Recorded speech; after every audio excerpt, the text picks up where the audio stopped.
Yay Media Group.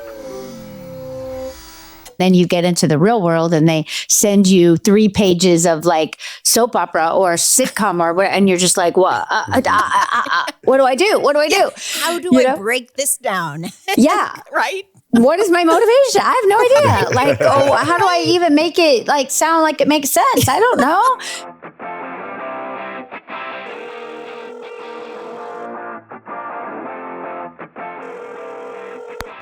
Hey dude, I think the 90s are calling.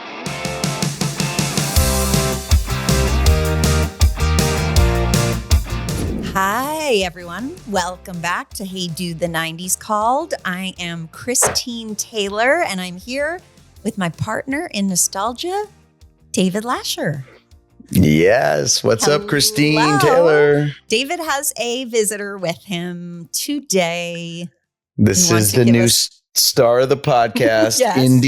Indiana Lasher. Oh, My little mini golden doodle. He's the sweetest. how old is he? He just turned 8. Okay. But he still acts like a puppy. Yeah, he's so puppy. He's so puppy-like. Yeah. He's so cute. He's the sweetest. If you guys had my dogs here, it would not be good because they're so needy. Why? They're not well, one of them's older and Summer would chill out, but she's giant. She's almost 90 pounds. And then the other one who's like 80 something, probably almost 90 pounds. He's anxious. Will bark. The ring light would throw him off. Everything would throw him off. He's anxious. Wait. I'm trying to imagine you walking down the street with 2 90-pound dogs. How does that work? Here's the thing. They're not, right now that the kids are not in high school anymore. I mean, when they were in the city, we were right near a park. So we would just walk across the street to the park. And they are really good in the park. Summer will go anywhere, but Mo he would stop on certain street corners, literally, and say, like, he would make a decision that he can't go up a certain street. He's got so much city anxiety. So, I mean, I kid you not, like, we would walk him and he'd stop on a corner, not go any further, and then like back into the wall. And then we'd have to turn around and go back.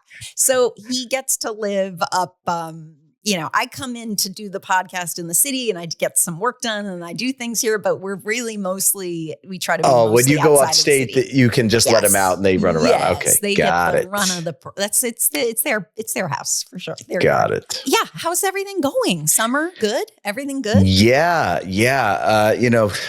Hannah's moving to New York in like 10 days for good. I know, it's very exciting. I know for you. You talk about being sort of an empty nester, but your kids live so close by. So this is like, I'm just trying to spend as much time with her as I can. And like the things I'm going to miss are just like her walking with me to the park with Indy, or like we played tennis together yesterday. And I'm just, I told her I'm going to just have to come to New York a lot, because she does have a full-time job in finance. And she's like, Dad, I'm not going to get spring break. I'm not going to get these things, these holidays I had in college. So we're trying to figure out what the new normal is going to be, but I'm trying to stay calm about it. No, you'll get into a good little rhythm of like trips you'll take more regularly. It'll be a great thing for you guys. You have family here. You love New York. It's a great excuse to come more often. So let's just do that. Speaking of, I did Ella just started a run of an off-Broadway play that opened last week. I mean, Ella is the title character of this new play. Ella's the title character of this new play. So a big group of us went. I saw it on opening, but then I brought my mom and everybody.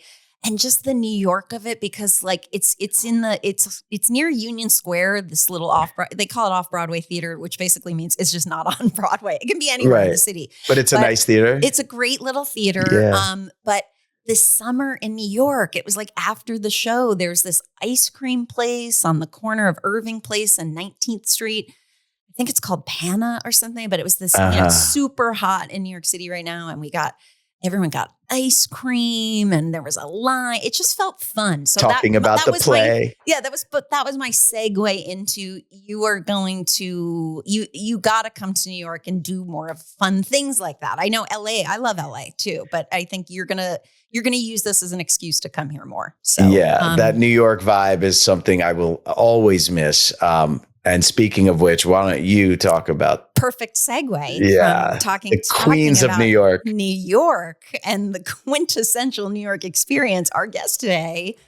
How lucky are we to have one of the stars of Sex and the City and Just Like That, which is in its new season currently on Max. So excited! There's a whole thing to read here about her, how amazing she is. But let's just bring in Kristin Davis because I love her and I cannot wait to talk to her. I can't believe you made it, and the gift that that Amy Van Eyden appeared to just I know like, that's the treat. She knows me well, and because I have yet to set up, as apparently both of you have a nice little podcast area in your own house, which makes sense.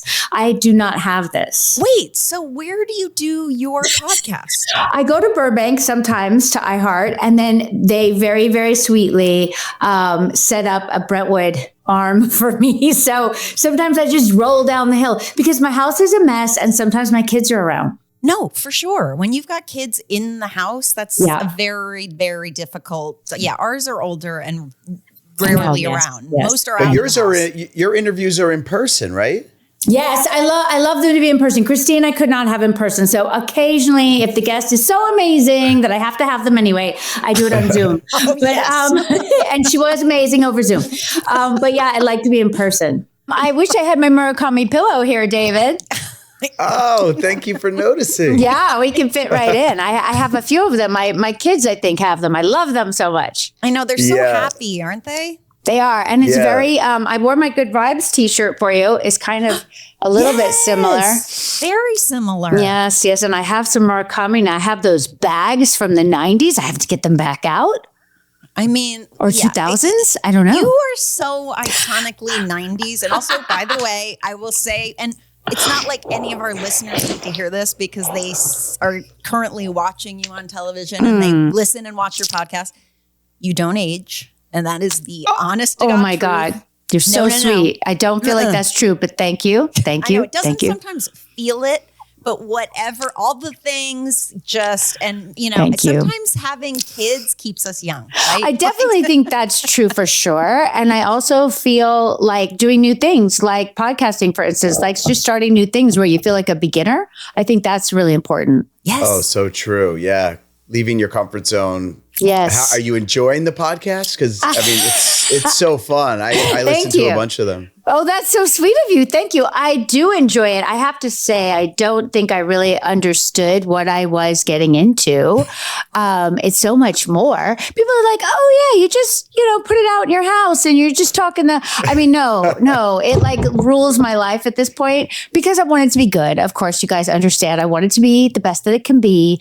Yes. And so you're trying to get the best guest you can get. And, sometimes I really fluctuate between, like I asked Amy this morning where I was like, oh my God, I didn't prepare for Kristin Davis podcast. And she was like, you don't need to prepare. You lived it. And I was like, okay. But like, sometimes you just feel like, what do I need to do to prepare? And that's one thing I struggle with my guests, because especially when they're my best friends, I'm like, do I just chat, right? Because it's really fun. Or do I have a plan? And then I look at the paper. Like neither of you has paper in your hand. Are you joking? Oh, yeah. Christine has the paper. I love it. Okay. David does the Kristin Davis rundown. Oh, yes. Wow. Oh, okay. Yes. You're high tech with the rundown. Okay. That's what I'm saying. Like, that's where David and I are different. I print everything out. I make handwritten notes. David can do it on an iPad and scroll. I would be like... Well, let me say I'm impressed with both of you, okay? Because I am not really great at either. I try, I have the paper, but sometimes I just get so into the conversation.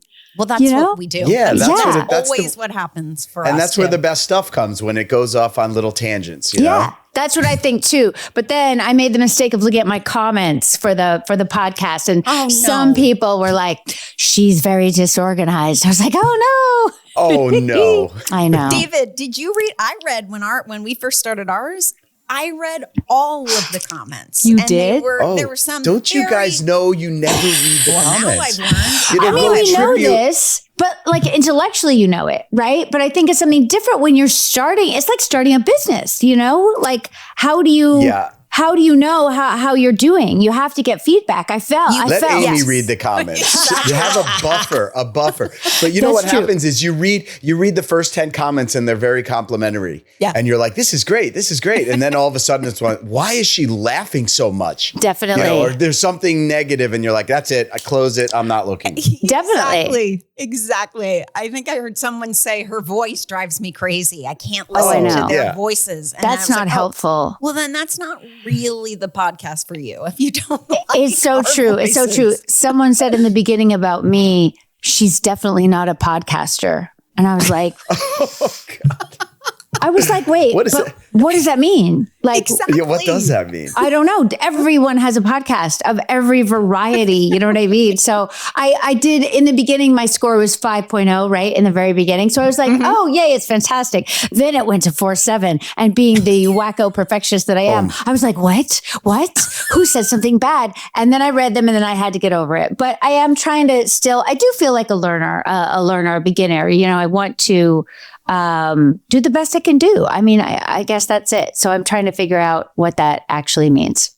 And what I think is such a great example too for your kids, and we'll go into 90s in a second, but when your kids start to see that you're stepping out of your comfort zone, you're doing something new, you're researching some things and doing a little homework of your own, even though it doesn't look like I remember my kids saying to me when they're like, you can't say anything about how miserable my life is because you don't have this homework. And I said, as you get older, the homework looks a little different. Yeah. It's not quite opening the algebra book or whatever, but there's stuff where homework might be showing up for some sort of event that you are committed to that might not fit into your schedule perfectly, but you're making it work and there's a lot of many things. And I think for our kids to see that the homework doesn't ever really end. It's true. In a way. It's so true. Into life, it's just different. And it's hopefully stuff that you get more and more interested in too. Absolutely. I mean, I also think, and I don't know if this is true for you, but I have to learn lines and stuff, right? And so I do it when the kids go to bed because you can't do it with them around. So they don't even really know what you're doing. You know? Yes. And that memorization does not come as easily for me as it used to either. Yeah, I mean, it's a struggle because I'm lucky that we're still working with our same people, obviously. And so there is like a familiarity with it or whatever.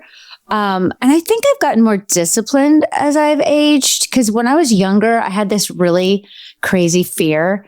And tell me if you guys ever had this as actors, where if I felt like I had my lines 100%, that I would not be good in the scene, that I wouldn't be like present. Right. You'd be too robotic. Yes. I'd go into like the rote, but you're on a TV show and that doesn't go great. You know what I mean? People get frustrated with you that you're not 100%. So then it's taken some confidence for me to go like, no, I can learn them 100% and I'm not going to be bad because I'm just going to be present with everybody like you do. Right. All right, let's talk about the 90s. Well, why don't we start? Yeah, Christine, go. Let's start at her beginning, right? I mean, where to begin? Well, I always love to just hear the sort of, I love the little mini, or you don't have to go. I know I'm sure you've talked about it a million times, but just the story of how you got into this world and acting. And was it that you were a kid who loved being in plays? Like that's sort of my story. The very beginning. Oh, great, great. Sort of how you fell into it, and then ending up in LA, and then we'll go into all the goods. Okay, great. So when I was little, I was shy, and my mom felt, first of all, my parents had me doing all the stuff. I was dancing, I was playing piano. Eventually I played violin, I played flute. I did the tap, I did the ballet, I did the modern, I did a lot of stuff. And I loved it. I was game, but I wasn't like super passionate, right? But I think they really felt like they needed a Renaissance kid. You know, this had not been their childhood, so they felt like they were going to give me that. That sounds a little familiar, right? I mean, right? I feel like concert pianist daughter, right? That is so true. That is so true. I didn't think of that, but yes, that is so true, David. Good point. So I was doing that and I was still kind of shy. I could perform, but the rest of the time I was kind of shy, and I was an only child. So I was around a lot of adults, which I enjoyed. And my mom decided that I needed to get out of my shell. So in the weekend, like newspaper, this is in Columbia, South Carolina, so not a particularly big place. There was a community theater advertisement for auditions for Snow White and the Seven Dwarfs. And my mother was like, you should go. And I was like, no, I don't want to go. I remember this conversation. And she was like, no, this will be great. I'm like, you should go. It was a cheeky little thing. I was like, I think you want to go. And she was like, no, you should go. So she hauls me off to this audition. It's in this cute little tiny old theater in Columbia, Workshop Theater it was called. And I remember it vividly. You had to get up there. There's a bunch of little girls, you had to get up there. We were going to be the ladies in waiting, not Snow White. She was, older.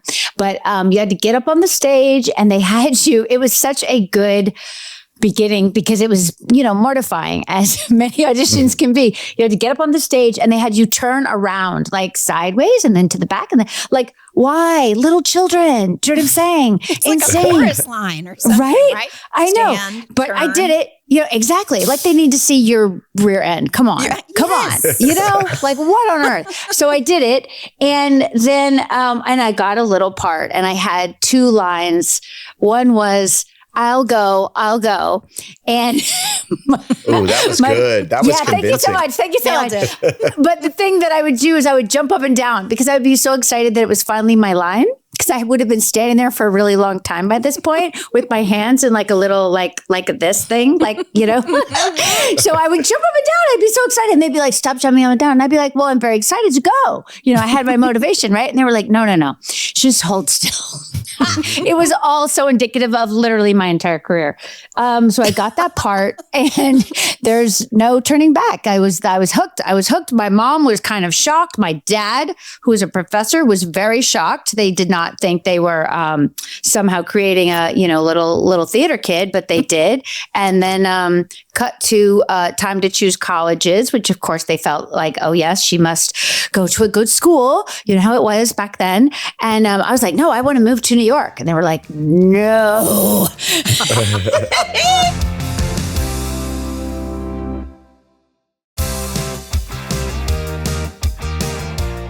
Thank goodness I did not move to New York at 18. But the closest that I could get them to let me to that was to go to Rutgers. So I went to Rutgers and they had a BFA program. Oh, so I was such a great program. Yeah. Still, it's one of the best in the country, right? Thank you. I mean, yes. It's very small and they don't do the BFA anymore because Bill Esper passed away. Sadly, our acting teacher passed away. And I think even before he passed away, I believe they stopped doing it because they felt like it was too hard on the kids, which it was. It was very, very hard, but I was game, intense. Man. Yeah. I was like, yes. I mean, your daughter went to Juilliard, so you know what I'm talking about. Yes, but anybody who does a conservatory BFA program and whatever school you're in, you know what those hours are. You know what that life is. You eat, sleep, and breathe each other, the program. But how cool is that? No joke. Can I just comment on the fact that you fell in love with performing through theater? Went to study it at university. It's just so different from the way a lot of young people get into entertainment business today. I know. It's kind of weird, isn't it? Like how the world has changed. I think the goal is to get famous at all costs and self-generating content to get views and followers. And it's insane. I just love, and anyone who ever asks me, do you have any advice on like getting into the business? I say, you know what, go do some theater. See if you like it, maybe study it, take an acting class. But I just had a comment on that. I love the way that you got into it. No, it's so true. I mean, it's really even, I think at this point, it's hard to even fully communicate to them how different it was. Like fame 100%. for all of us on Sex and the City and just like that. It wasn't anything that any of us ever cared about, which everyone just is like, oh, be quiet, you know. But it's true. We never ever thought about it. Like that was not the goal. The goal was to work, just to work. That's all. Yes. In any medium. You know what I'm saying? Absolutely. I mean, yeah, not TV necessarily, but so back to your question, Christine. So I go to Rutgers. Rutgers is luckily not that far from New York. So on the weekend, we would all go in on the train and we would see shows and run around the village and sit on people's stoops and get cigarettes at Village Cigar and try to smoke them. And they would laugh their little heads off at me. I was very not cool, but whatever, as always, you know. And then when we got out of school, we would all move as close as we could afford to the city. So I moved to Hoboken. And I lived there and I waitressed. I know. Yes. I mean, now it's glamorous. Back then, trust me, not glamorous. My mom was born in Hoboken. Her family, my mom was born and raised in Hoboken. So yeah, but back then, not as glamorous. Now it's just the coolest place to live. So adorable. Oh, it was so adorable back then. But you had to get that PATH train. That PATH train stopped at a certain time. And if you weren't on that PATH train, you were like, what am I going to do? Like, it was crazy. Whose place am I crashing at? Yeah, it was a hot mess. It was a crazy mess, but it was also very, very cute. And I was happy that I could, you know, afford it basically. So I lived there for a while. I waitressed very hard. I cried every day, not cut out for waitressing. No. Still going to class because Bill Esper had a conservatory type class in the city. And I remember I eventually moved to Gramercy Park, strangely. And nice. I know. On the edge. I need to say, not on the park, like on the edge with two roommates. The key. No. Oh, we bribed someone for the key. We got a key. We got a key. Yeah, that was a big deal. That was a big deal. Yes. We got a key. We were more like on kind of closer to 3rd Avenue. So Bill's studio was over there. And I used to go see him and be like, oh, it's so hard. And, you know, they send you these scripts and they're so bad. Because that's one weird thing when you're training for theater is you have this, you know, beautiful play written by one of the greats and the words are elegant and the characters are beautifully drawn. And then you get into the real world and they send you 3 pages of like soap opera or sitcom or what, and you're just like, what? What do I do? What do I do? How do I break this down? Yeah. Right? What is my motivation? I have no idea. Like, how do I even make it like sound like it makes sense? I don't know. So I used to go over there and talk to Bill and he was like, come back. He had the very teacherly voice, come back to class. So I went back to class, which was really fun. And started getting commercials, which was also really funny. We are now entering the 90s. I think it was like late 80s, 90s. We're in that period. And they did like a showcase when you got out of school, you know? Mm-hmm. And luckily I did a comedy piece, unlike everyone else who did Shakespeare. So the agents were just like, oh God. And then I was like, I think I did a Southern play, which was fantastic. So I think I wore a cheerleader skirt and jumped around and acted silly and it went great. So I got a lot of attention, which was shocking and wonderful because I had not been cast at all in college. That's another weird thing about going to college as an actor. You may not do well in college, but that doesn't really mean anything. So a lot of agents came up to me. I had like a stack of cards and everybody was like, what? Her? Like I was so not it, you know? So I was like, I don't know.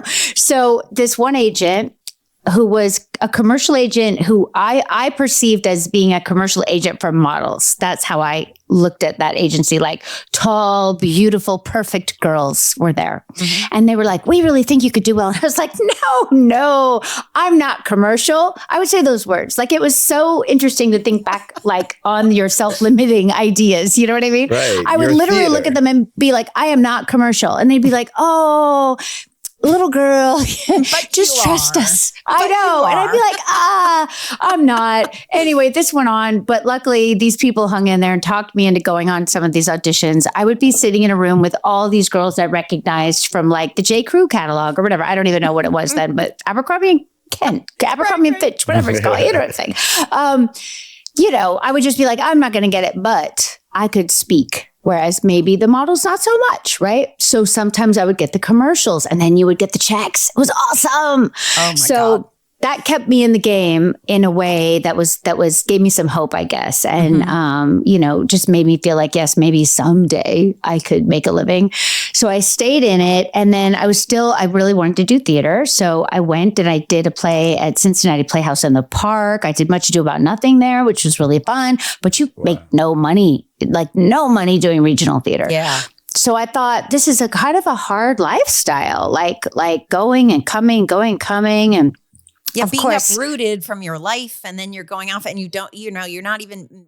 I know, my daughter had a roommate who, when he first got out of college, got booked in all kinds of regional and tours of things, but he would have to sublet he wasn't even making really enough to just keep the apartment. He would find someone to sublet it from him. Because you don't get paid well. It's really for the experience. But doing commercials by day to make money, and then doing, Shakespeare by night sounds like a good time. It was amazing. At that age. Absolutely. It was thrilling. I mean, it was what I wanted to do. I just think at a certain point, I did kind of have an epiphany of like, possibly harder than I anticipated. Right. Yeah. You know what I'm saying? This is living my dream. But it was good because that's how you learn, what you want, right? Yep. So then I go back to New York and I get a play in Berkeley Rep. And I go to Berkeley for maybe 6 months. I want to say loved it. And by that point, that same agent had expanded into pilots and whatnot. And they went to New York. They went from New York to LA for pilot season. And they said, "Oh, Kristin, you should come down on your day off on Monday and do some auditions because there's so much work here." And I was like, well, okay, why not? I come down here. I'm like, ooh, it's sunny. Los Angeles. Like you can hike. Seductive. Right? So seductive. It was Great so word, much yes. more like South Carolina. I think that was also part of it. It felt more easy and at home for me, being an outdoorsy type of a person. And yoga was just starting then. So I think someone took me to a yoga class, though. It was like very niche at that point. And I thought, this, I want to be here. So I packed all my stuff up in 1991 and drove across the country to Los Angeles. Oh, yes. David, that was our year. That was we moved to we LA. moved in 91. Not together, but our show had just ended and we separately moved. Any of us who were moving to LA, that was our year, 91. It was a big year to do it, right? It was a good time. It was very interesting. Yeah. Super interesting. So I moved exciting here. That time to move to LA. It's it's magical. Yeah, something about it. I agree. And also still so different than now. It's interesting. Yeah. I mean, similar but different, it's hard to say. But then, so I basically just started auditioning here. And like, if you say to me, what do you remember of the 90s? I would say auditioning. Like, I know I did get parts and I was working eventually, but like I auditioned probably for 7 years or something, like so many years. I mean, maybe 5, but I sometimes would go on 12 auditions a day. Yeah. We talked the Thomas guide in your car, just getting all around the city. I mean, different change of clothes. So many clothes. The whole back seat was just filled. Yes. And I had this old car that my grandfather had given me, and it had like a vinyl bench seat. And if I lived in Santa Monica.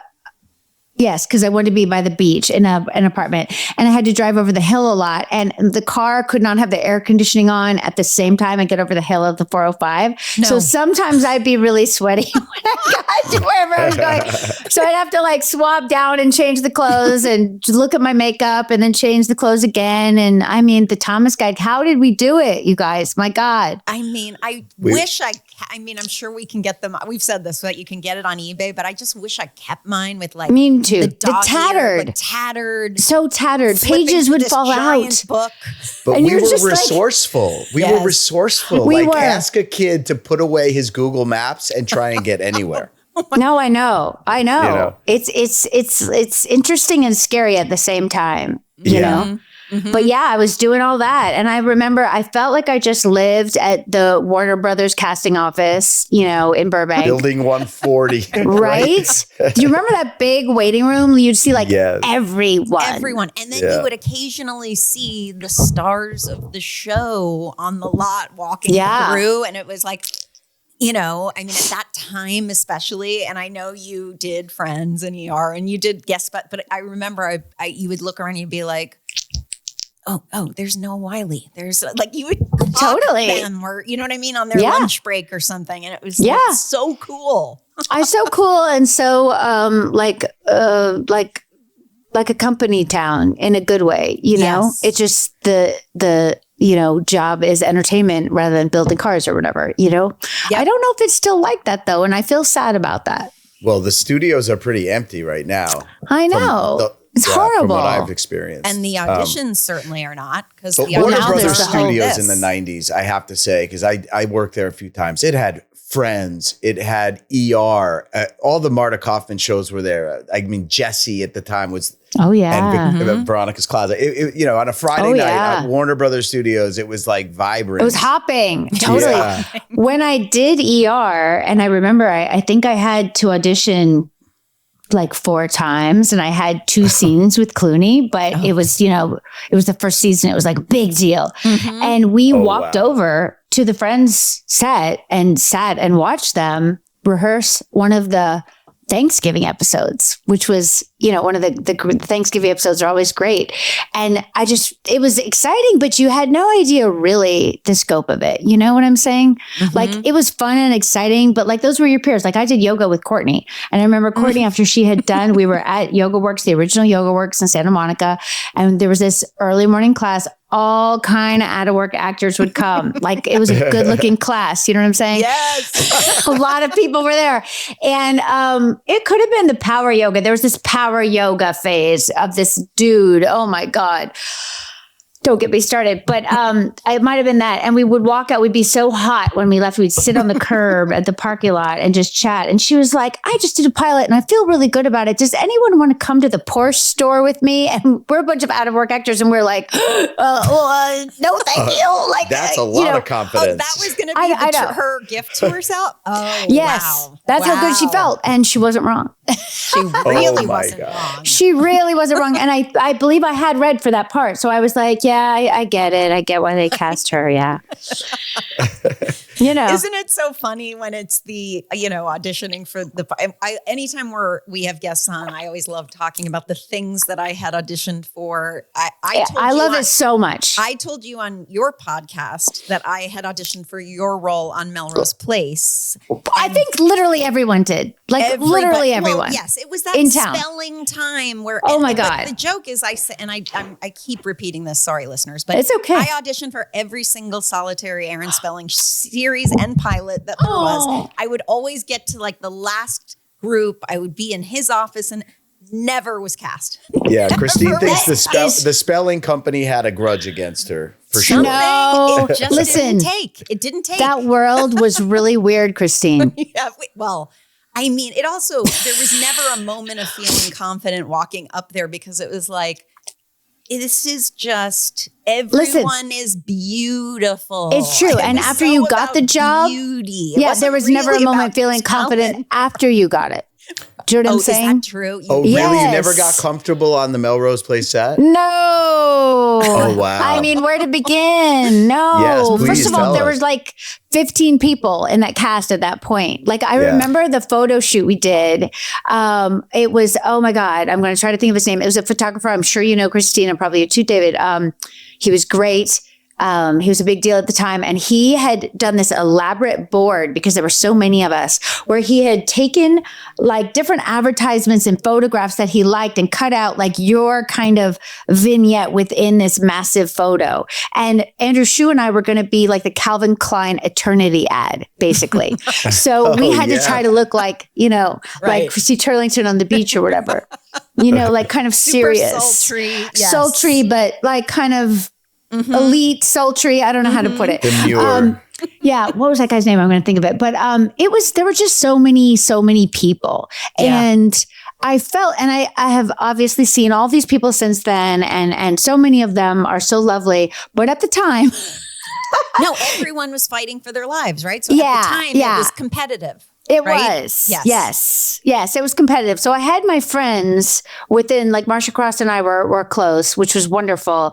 But there was one, she wouldn't speak to me. Like she wouldn't speak to me. I never had scenes with her, so it wasn't an issue. But like I'd say like, good morning. And she'd be like, I'd just be like, gosh. Yes. And it was rough. I'm sure that like it's just those periods of time in your life where that's all you care about. And anybody that could potentially threaten your job.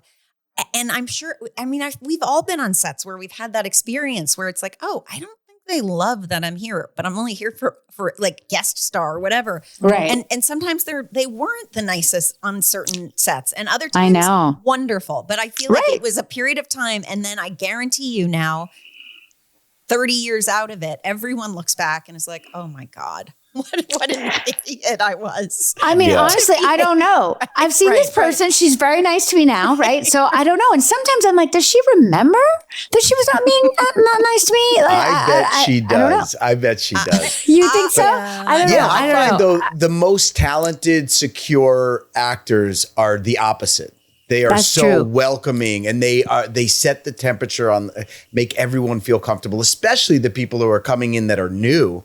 Yeah. It's up to them going to like out of your way to make. I always felt like that meant the world as a guest star. I agree. Someone was so kind and I was warm. I was like the greeting committee on Sex and the City because we were so busy and it was so hard. Our schedule was so hard, and I always felt so bad for whoever was coming. I mean, unless they were like super successful, in which case I was like, oh, they'll probably be fine. Or a lot of times we knew people, right, who were coming. But if there was someone that we didn't know, I tried to get out there quick and be like, because I remember that horrible feeling. Like it was scary.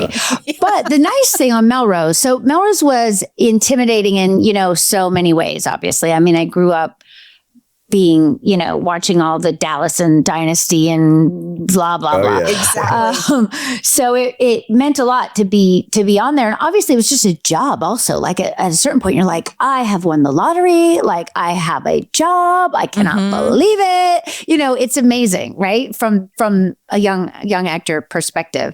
And I mean, as far as I know, I was going to stay there. Like I didn't know that I was only going to be one season, which I believe was 32 episodes, which is insane to think about now, right? There's like 3 seasons. Season was 32. That many episodes. I've never heard of that. It was a factory. The summer, they kept going. Yeah, you would get a tiny break, like maybe like 3 weeks, I want to say, and then like 3 weeks at Christmas. That was it. It was hard. Yes. That spelling, it was intense. It was really intense. I loved it. I mean, meaning I loved going to work, right? Yeah. I didn't love necessarily all the things. The other thing, and I think I've said this before, so I hope it won't create any kind of drama.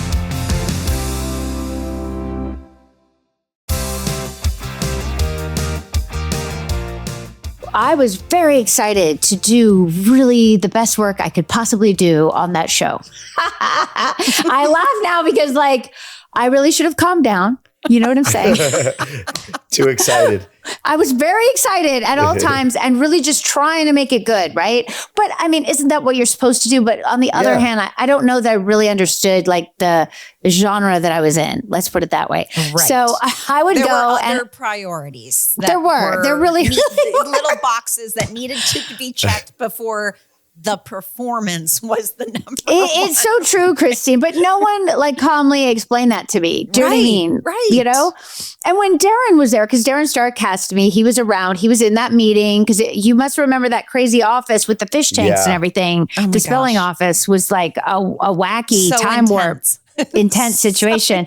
So Darren was there and he was my big champion, which was wonderful. And he was there for about, I want to say roughly the first 6 months. And then he left to go do another show, which is kind of his thing that he loves.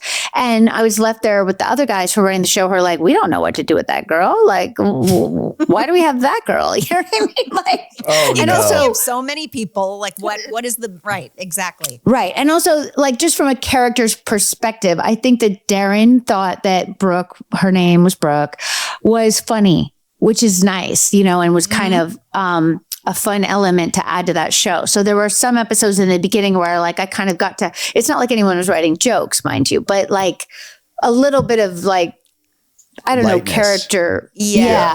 Character funny, right? Yep. But then as time went, I was not funny. I was mean and conniving and suicidal at one point. And I don't even know what all.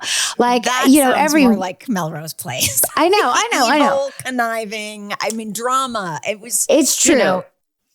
And that show every week was just like a left turn and a right turn. You didn't know what the heck was going to happen, which was the fun of it. But I back to my crazy acting self, right. I was like, I'm going to make it as good as I can. Right. So, and I have a lot of energy. Right. So I remember one time Andrew Shue came up to me in the trailer and he said, listen, when we go out there, don't suggest any blocking. And I was like, what do you mean, Andrew? What do you mean? I mean, don't we want to move around in the scene? And he said, no. And I was like, but why? Like, what do you mean? And he said, listen, we're going to be here all day if you go in there and do it again. And I was like, okay. But the goal was to just get out as soon as possible? Ouch. I mean, pretty much. I know. Like that becomes a lot of the joke of a lot of actors because we all work so hard to get the job, right? And then you get on the set and there's so much more waiting than working. And that really is the truth. Certainly not in theater, but in television or film, you really are waiting a lot. And depending on the schedules going and who's running behind. So what starts to happen is like, you've worked so hard to get there. And even when you're there, for a minute, you're sort of like, oh, well, I'll go watch that scene or I'll do this. And then you realize it's sort of like when you've seen the scene once or twice, okay, well, maybe I'll go back and read a book or I'll do whatever and wait. But it's so much more waiting. So I'm sure also on a show like that, 32 episodes. Never ending, I get it, Andrew Shue. At some point, you're like, I need to go home. Exactly. But it's true. But I also think, and again, this was me not really necessarily understanding the actual medium and show that I was on, right? Because there was definitely a formula, and the formula. Because my other funny thing I remember is I said to the props department, because my role was that I had come in to work at the advertising agency where Heather Locklear, Andrew Shue, and Courtney Thorne-Smith worked, right? So I was like the assistant kind of, but then I had my eye on Andrew Shue's character, at which point, I create some havoc. And I said, wouldn't it be great if I had like a briefcase and, a notebook and a pen? And they were like, what? And I said, for when we're in the scenes in the advertising agency, I could be writing. They were like, no. And I was like, what do you mean? I was like, I'm an assistant and I'm trying to climb. Like it was kind of all about Eve type of a theme, right? That I was trying to kind of, get their jobs or whatever. And their man, I don't know. Yeah. The opportunist, right? Right. I was the opportunist. So I was like, wouldn't I be like working really hard? And they said, well, I mean, the issue is that you would have to look down if you were writing. And I said, yeah. And they said, well, you can't do that. And I'm like, what do you mean? I can't look down? And they said, no, Mr. Spelling, which is what we were supposed to call him, needs this. And I was like, at all times? Like, really? And they were like, yes, really. And so like you do 3 sizes, of each person. Yep. And the end would be a haircut. It would literally be extreme close-up of your face. Oh my God. Having whatever Kristin, drama. The fact that like you're on a nighttime soap opera and you're trying to channel Betty Davis and they're telling you that you can't look down is just so freaking hilarious. I know. It's such a perfect story. I know. It's also just makes me sad for myself. Do you know what I mean? Yeah. Like, I wish someone had, very sweetly said, like, you know what? We know you want to be good, but maybe we could find a different way to channel that energy or something. You know what I'm saying? But you don't have anyone, right. That's the other weird thing. Like you've been in this kind of, acting teacher situation where people are trying to help you. And that's not always true when you get there, to work. You know what I mean? Oh, it's so true. I think you really, if you have gotten to that point where you're stepping on the set and the job is yours, the expectation is what you're doing. What is expected of you in a series like that, especially where things have to move so quickly and they're shooting so much for so long. They expect you to be the pro to come in, but I think you're so right. It would be so nice to just have one person pull you aside and say, and also, by the way, they could have even just said, we know you're good and that's why you're here. Now just, you know what I mean? We have to no get one was saying anything like that. Nobody was saying they were like that saying, to anyone don't in the 90s, gain weight. No, for sure. There you go. Yeah, it wasn't a nice. Don't look down and don't gain weight. And don't change your hair. There were only 2 approved hairstyles that I was allowed to wear. And I believe this was Mrs. Spelling's doing. And one time I think his character had a convertible and my hair was longer than it is now. And they wanted me to just wear my hair down in the convertible. And I was like, you guys, it's not going to go well. And they're like, well, there's nothing we could do. I said, could we put it in a ponytail? It looked great. It'd be great. They're like, no. I was like, what about just a little bit? They were like, no. I'm like, but I'm not going to be able to see. And they said, well, we'll just have to reshoot it if you do anything to your hair. And I'm like, oh, gosh. Wait, what? You had 2 approved. So what? One was down. What was the second? I feel like it was like one part and curly and like maybe the same part and straighter. Yeah, like it was that. Curly. But it was down. It was straight or curly. And then I got to wear my hair up for my wedding, but I think we had to do like multiple hair tests before that. It was very intense. Wow. Yeah, to have that level of scrutiny, and you're right, in the 90s, it was a lot of don't gain weight, or can you lose 5 pounds for the part? Or well, look, they can weren't you even be blonder? Can you right. be, and with no apologies whatsoever. Oh no. They weren't None. They weren't that like upfront about the weight thing. I have told this story before, but I heard from another actor in the makeup trailer that they were stressing about my weight, which really sent me like, oh my that'll God. mess with your head for sure. It was bad. Oh. Because also at that point, one of the main topics of conversation on the set amongst the women was their workouts and their diet. And it was a lot. Like they would get up, like if we had a 5 o'clock call, they would get up at 3:30 and go to their home gym. Oh my God. I know. And I was living in this little apartment. I was like, oh my God. So I used to go to, back before we called it Soul Cycle, we called it spinning. Spinning. I was going to, did you go to there was the spinning. Debbie Rocker. Okay. I went to the one on La Cienega and Me Santa too. Monica. Oh, yeah. Wasn't there a guy named Johnny G? Yeah, definitely. There was a bunch. And Gunner, who's now like a big trainer. Personal trainer. He was right? there. Gunner, Yeah. totally I would do spinning. back-to-back classes. Oh my God. And No. my thighs were like if I was like a speed skater in the Olympics. like it was very counterproductive. You know what I'm saying? Like it was not working out. Just trying to keep up with Courtney Thorne-Smith. Yes, that's exactly right. And because I was like, I don't know what to do. And then at one point I hired a running coach and I would run on the beach for 7 miles. Again, very muscular legs. And I was like, why isn't this working? I'm supposed to look like a tiny little toothpick like these other girls, but it wasn't working. And so Thomas Calabro, I go into the makeup trailer one day unsuspectingly, and he said, listen, I just want to tell you, I think you look great. And I was like, oh, okay. Thank you. And he goes, I don't know what they're talking about. And I'm like, yeah, they, who, they. And he goes, What did they say? Oh, that's like, how you found out. That was he goes, I think it's great that you have curves. And I'm like, what? Because I don't think people understand that in the 90s, curves was meant that you were fat.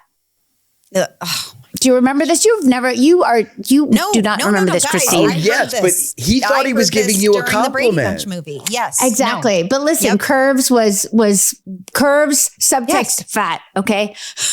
Too fat to be on the screen was what that meant. So I was like, what do you mean? What do you mean? He goes, I just think it's great that a woman has finally come on the show who's curvy. And I'm like, huh? And he goes, I just think they're insane and you shouldn't listen to them. And I'm like, but listen to who? Yeah. You're like, I haven't heard anything. I know. At which point I probably start to cry. And then the makeup people are like, what did you do, Thomas? And then the line producer shows up, who is kind of scary, and puts his arm around me, which I don't know if you remember this, Christine. They would always put their arm around you when they had bad news or whatever. In a horrible, horrible way. He put his arm around me and he said, I don't understand. Like Thomas is talking about how I have curves. I don't know. And he was like, listen, just don't gain any weight. And I was like, okay. Ouch. Oh my I know. gosh. It was a hot mess. That would not fly today. No. I don't think. Right? I mean, thank God. Okay, listeners, this is a first for us. Our interview with Kristin has gone so long, so we are going to end it there and give you a very special part 2 next week. The stories are just too good. Yeah, I just have to say, we were supposed to have Kristin for 60 minutes, but this is how much flow we get with our guests, is that it actually went 90 minutes. So this is going to be a 2-parter. Yes. So please come back, hear more of the stories. Please follow us at Hey Dude, the 90s Called. You can watch us on YouTube, and please feel free to share these episodes with anyone you think might want to go back to the 90s. We'll catch you next week.